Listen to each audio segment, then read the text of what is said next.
நேத்திக்கு நைட்டு 10 மணிக்கு தமிழ்நாட்டோட சீஃப் மினிஸ்டர் எம்.கே. ஸ்டாலினுக்கு ஒரு ஃப்ளைட் இருக்குது.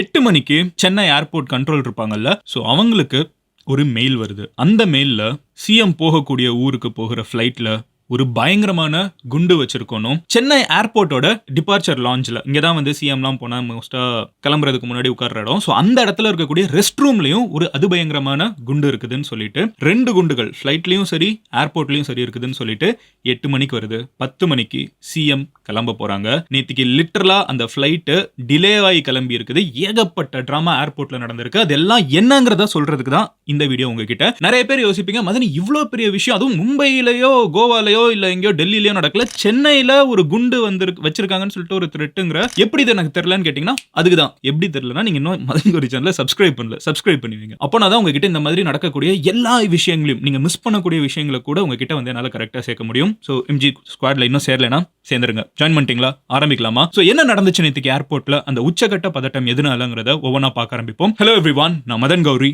And hello my dear MG squad.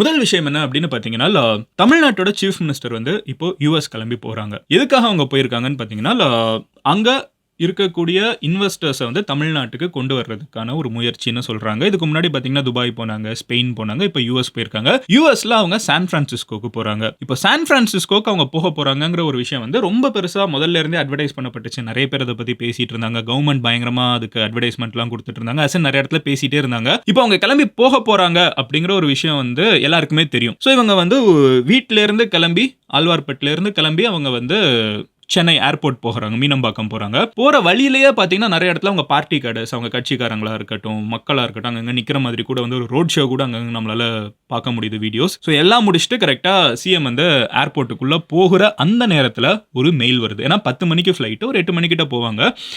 7 மணிக்கே போயிருப்பாங்க, தெரில. ஸோ அந்த டயத்தில் வந்து, ஆனால் 8 மணிக்கு ஒரு மெயில் வருது, ஓகேவா, சிஎம் அங்கே இருக்கிறப்போ. அந்த மெயிலில் என்ன சொல்கிறாங்க அப்படின்னு பார்த்தீங்கன்னா, சிஎம்மோட சான் பிரான்சிஸ்கோ தான் அவங்க போகிறாங்க கரெக்டாக. ஸோ சிஎம் போகக்கூடிய சான் பிரான்சிஸ்கோக்கு போகக்கூடிய ஃப்ளைட்டில் ஒரு குண்டு வச்சுருக்கேன். அண்ட் அது மட்டும் இல்லாமல் டிபார்ச்சர் லாஞ்சில், ஸோ கிளம்பக்கூடிய அந்த ஒரு அறை இருக்கும்ல, ஸோ டிபார்ச்சர் லாஞ்ச் ஒன்று இருக்கும். இந்த மாதிரி சிஎம் பிஎம் அவங்கெல்லாம் வந்தாங்கன்னா அவங்களுக்கு ஒரு ஸ்பெஷல் லாஞ்ச் வச்சுருப்பாங்க. ஸோ அதில் இருக்கக்கூடிய ஒரு ரெஸ்ட் ரூம்லையும் ஒரு குண்டு இருக்குது. ரெண்டுமே பயங்கர சக்தி வாய்ந்த குண்டுகள், முடிஞ்சா கண்டுபிடிச்சிக்கோங்கிற மாதிரி ஒரு மெயில் வந்திருக்குது.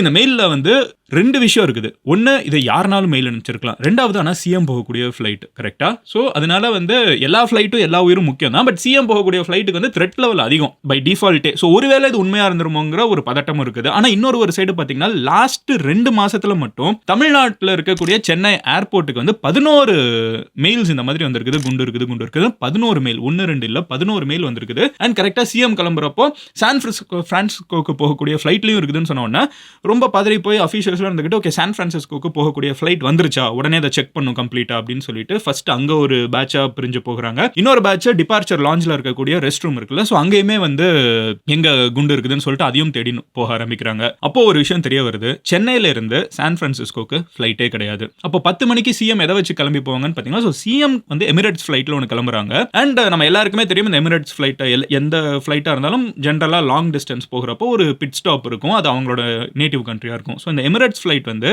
சென்னையிலேருந்து கிளம்பி துபாயில் லேண்ட் ஆகி அதுக்கப்புறம் அங்கேருந்து ஃப்ளைட் வந்து சான் பிரான்சிஸ்கோக்கு போகுது, ஓகேவா. ஸோ இதுதான் அதோட ரொட்டீன்.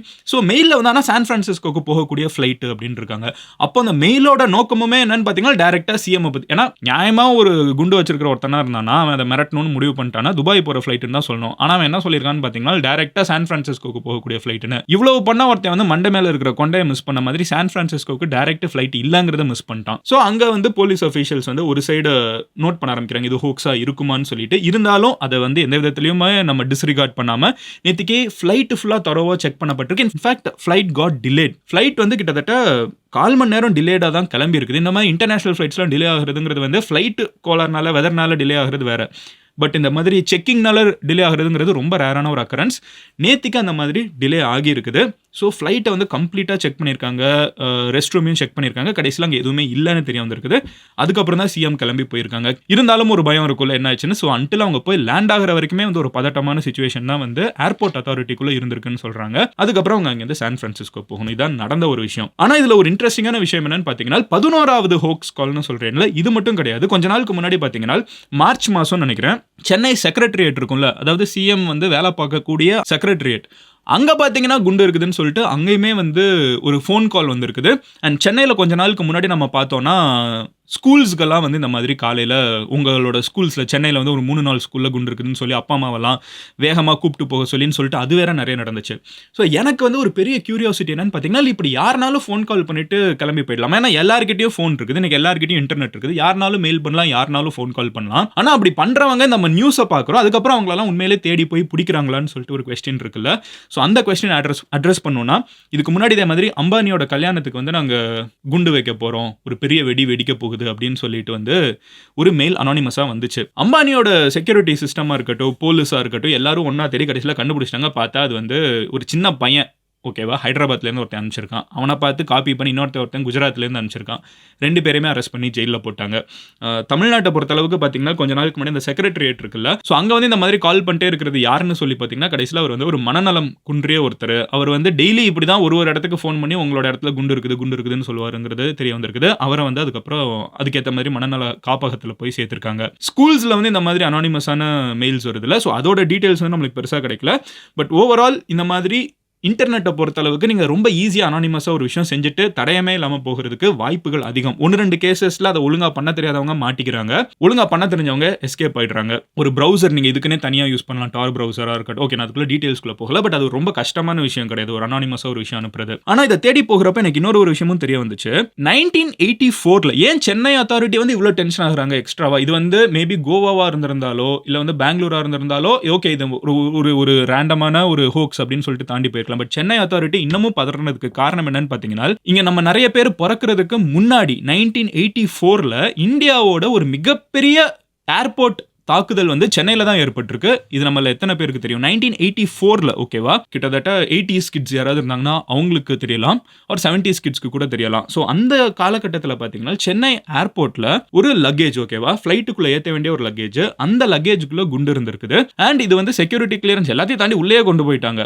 கடைசியில் அங்கே இருக்கக்கூடிய லக்கேஜ் ஏரியாவில் வந்து ப்ரீமெச்சூரா ஆக்சுவலாக இதை பிளான் பண்ணது வந்து ஃபிளைட்டுக்குள்ள போய் தான் வெடிக்க வைக்கணுங்கிறது. பட் அதுக்கு முன்னாடியே வந்து அந்த குண்டு ஒழுங்கா இல்லைங்கிற காரணத்தினால அது வந்து அந்த ஏரியாவில் ஏர்போர்ட்டுக்குள்ளே இருக்கிறப்பமே வெடிச்சிருக்குது. வெடிச்சு 33 பேர் வந்து 1984ல இறந்து போயிருக்காங்க, which is crazy. ஸோ சென்னையில் இது நடந்திருக்குது. அதுக்கப்புறம் பார்த்தீங்கன்னா நம்ம மோஸ்ட்டாக அந்த மாதிரி ஒரு அசம்பாவிதம் நடக்கிறதுக்கு எந்த வாய்ப்பும் கொடுக்காம தான் சென்னை அத்தாரிட்டிஸ் இருந்திருக்காங்க. பட் இத்தனை வருஷம் கழிச்சு லாஸ்ட் 2 monthsல 11 கால் வருதுங்கிறது வந்து 11 மெயில்ஸ் இந்த மாதிரி வித்தியாசமாக வந்து வந்துகிட்டே இருக்குது, குண்டு இருக்குதுன்னு கரெக்டாக சிஎம் கிளம்புறப்ப வருதுங்கிறது வந்து சாதாரண விஷயம் கிடையாது.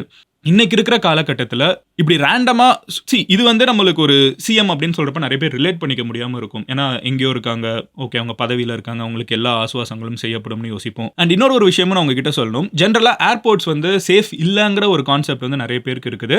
பட் ஆக்சுவலாக யோசிச்சு பார்த்தீங்கன்னா இன்டர்நேஷனல் சிவில் ஏவியேஷன் ஆர்கனைசேஷன் ஒன்று இருக்குது. ஸோ ICAO அப்படின்னு சொல்லுவாங்க. அவங்க இந்தியாவில் மட்டும் கிடையாது, உலகம் ஃபுல்லாக இருக்கக்கூடிய எல்லா ஏர்போர்ட்லேயுமே வந்து செக்யூரிட்டி இப்படி தான் இருக்கணும்னு சொல்லிட்டு மேண்டேட் வச்சுருக்காங்க. எந்த ஒரு ஏர்போர்ட்டாக இருக்கட்டும், நீங்கள் வந்து ரொம்ப ரேண்டமான ஒரு ஏர்போர்ட் ஏதோ ஊரில் கிராமத்தில் இருக்குதுன்னு வச்சிங்கன்னா கூட, நான் கைஞ்சிதம் போவேன், இமயமலைக்கு போவேன்ல, அங்கே பார்த்தீங்கன்னா பந்த் நகர்னு ஒரு ஏர்போர்ட். நீங்கள் லிட்டலாக ஏறினீங்கன்னா நம்ம ஊரில் இருக்கிற ஒரு ரேஷன் கடையோட சின்னதாக இருக்கும் அந்த ஏர்போர்ட். அந்த குட்டி ஏர்போர்ட்டில் கூட வந்து செக்யூரிட்டி கிளியரன்ஸ்லாம் ரொம்ப ப்ராப்பராக தேவை. ஸோ ஒரு விஷயம் நான் உங்ககிட்ட அஷ்யூர் பண்ணணும்னு நினைக்கிறது, ஏன்னா நாளைக்கு ஃப்ளைட்டை வச்சுட்டு இந்த வீடியோ பார்த்தீங்கன்னா நிறைய பேர் பதறிடுவீங்க. ஸோ அதனால நான் சொல்கிறது என்னன்னா, ஏர்போர்ட் என்றைக்குமே ரொம்ப சேஃபாக இருக்குது. அதனால தான் அங்கே அவ்வளோ செக்யூரிட்டி வச்சிருக்காங்க. ஒருவேளை அந்த அசம்பாவிதம் நடந்தால் கூட அதை பாதுகாக்கிறதுக்கு தடுக்கிறதுக்கும் நிறைய பேர் இருக்காங்க. அண்ட் இந்த மாதிரி 11 த்ரெட் வந்து ஏர்போர்ட்டுக்கு லாஸ்ட் 2 monthsல வந்திருக்குன்னு சொன்னேன்ல, இதை இன்னும் துரிதமாக கண்டுபிடிக்கிறதுக்கு வந்து சென்னை சைபர் பிரான்ச் வந்து ஒரு ஸ்பெஷல் இன்வெஸ்டிகேஷன் டீமே வச்சிருக்காங்க. ஸோ அவங்க வந்து ஆல்ரெடி அவங்க வேலையை ஆரம்பிச்சிட்டாங்க. யார் இதுக்கெல்லாம் பின்னாடி இருக்காங்க? ஏன்னா வந்து இது ரேண்டமாக நடக்கிற விஷயம் மாதிரி இல்லை. ரேண்டமாக 11 பேர் வந்து கண்டினியூஸாக 2 மாசத்துல அனுப்பிச்சிருக்கவும் மாட்டாங்க. யாரோ ஒரு பெரிய டீம் வந்து இதுக்கு பின்னாடி உட்காந்து வேலை பார்த்துட்டு இருக்காங்கிற ஒரு சந்தேகத்தோட தான் இது அமைச்சிருக்காங்க. ஸோ நீங்க இதுக்கெல்லாம் பின்னாடி யாரா இருக்கும்னு நினைக்கிறீங்கிறத கமெண்ட்ல சொல்லுங்க. நாளைக்கு நான் உங்களை இன்னொரு வீடியோவில் பார்க்குறேன். இப்படி ஒரு விஷயம் நடந்துச்சுன்னா நிறைய பேருக்கு தெரியாமல் இருக்கும். உங்ககிட்ட அதை சொல்லி உங்ககிட்ட வந்து அதை சேர்க்கணுங்கிறது தான் என்னோட கோல். இந்த மாதிரி நடக்கக்கூடிய விஷயங்கள் சின்ன சின்ன விஷயமா இருக்கலாம், but something that is very relatable to us. இது வந்து ஒரு பெருசாக சொசைட்டியை இம்பாக்ட் பண்ணனால நம்மளுக்கு ரொம்ப ரிலேட்டபிளாக இருக்கும். ஏர்போர்ட்டை தாண்டி போகிறவங்க நிறைய பேர் இருப்பாங்க, பப்ளிக் டிரான்ஸ்போர்ட்டில் ட்ராவல் பண்ணுற நிறைய பேர் இருப்போம். இந்த மாதிரி இன்ஃபர்மேஷன் எனக்கு வேணும்னு நினைக்கிறவங்க கூட டெய்லி இந்த மாதிரி இன்ஃபர்மேஷனை தெரிஞ்சுக்கிறதுக்கு மதன் கோரி சேனலை சப்ஸ்கிரைப் பண்ணுங்கள். நாளைக்கு நான் உங்களை இன்னொரு வீடியோவில் பார்க்குறேன். Until then, bye, Madan Gori signing off here. Love you all. Take care. Bye. Cheers, MGs.